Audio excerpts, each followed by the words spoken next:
ஃபார்ச்சுனா அப்படிங்கிறது எங்கே விழுதோ அந்த இடத்துக்கு யாரால் உங்களுக்கு தனவரவு இருக்கும், யார் மூலமாக தனவரவு இருக்கும் அப்படின்னு சொல்கிறது தான் இந்த ஃபார்ச்சுனா.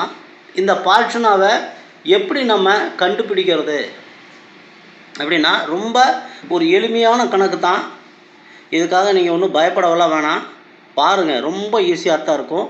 அதாவது இது வந்து லக்கணத்தினுடைய பாகை, அதுவோட சந்திரனுடைய பாகையையும் கூட்டி, இங்கே ப்ளஸ் போட்டிருக்கான் பாருங்கள், சந்திரனுடைய லக்கணத்தினுடைய பாகையோட சந்திரனுடைய பாகையும் கூட்டி எவ்வளவு வருதோ அதில் இருந்து சூரியனுடைய பாகையை கழிச்சோம்னா மிச்சம் எது வருதோ அதுதான் ஃபார்ச்சுனா. மிச்சம் என்ன வருது? 227.45. இப்போ பாருங்கள், ஜாதகத்தில் காட்டுறேன். ஜாதகத்தில் காட்டினா தான் உங்களுக்கு அந்த இது புரியும். இங்கே லக்கணத்தினுடைய பாகை இங்கே கொடுத்துருக்கு. அடுத்தது சந்திரனுடைய பாகை கொடுத்துருக்குது. இந்த ரெண்டையும் கூட்டி சூரியனுடைய பாகையை கழிக்கணும். கழிச்சா என்ன வருதோ அதுதான் ஃபார்ச்சுனா. அப்போ என்ன, ராசிக்கு 30 பாகை.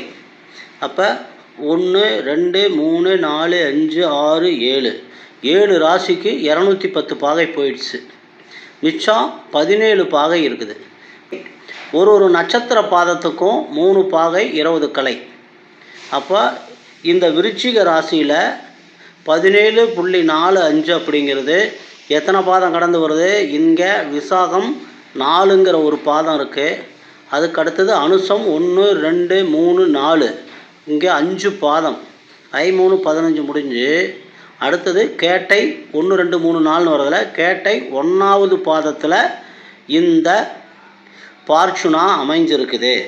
இப்போ வந்து விருச்சிகமாகவே வச்சுக்குவோம், இதை வந்து லக்கணமாக வச்சுக்குவோம். இங்கேயே ஃபார்ச்சுனா அமைஞ்சிருச்சு அப்படின்னா நம்ம வந்து மிகப்பெரிய அதிர்ஷ்டசாலி. இதே இந்து லக்கணமாகவோ ஃபார்ச்சுனா லக்கணமாகவோ அமைஞ்சிச்சுன்னா ரொம்ப அதிர்ஷ்டம். நம்ம எதுக்கு என்ன பண்ணாட்டியும் நமக்கு தனவரவு வந்துகிட்டே இருக்கும்.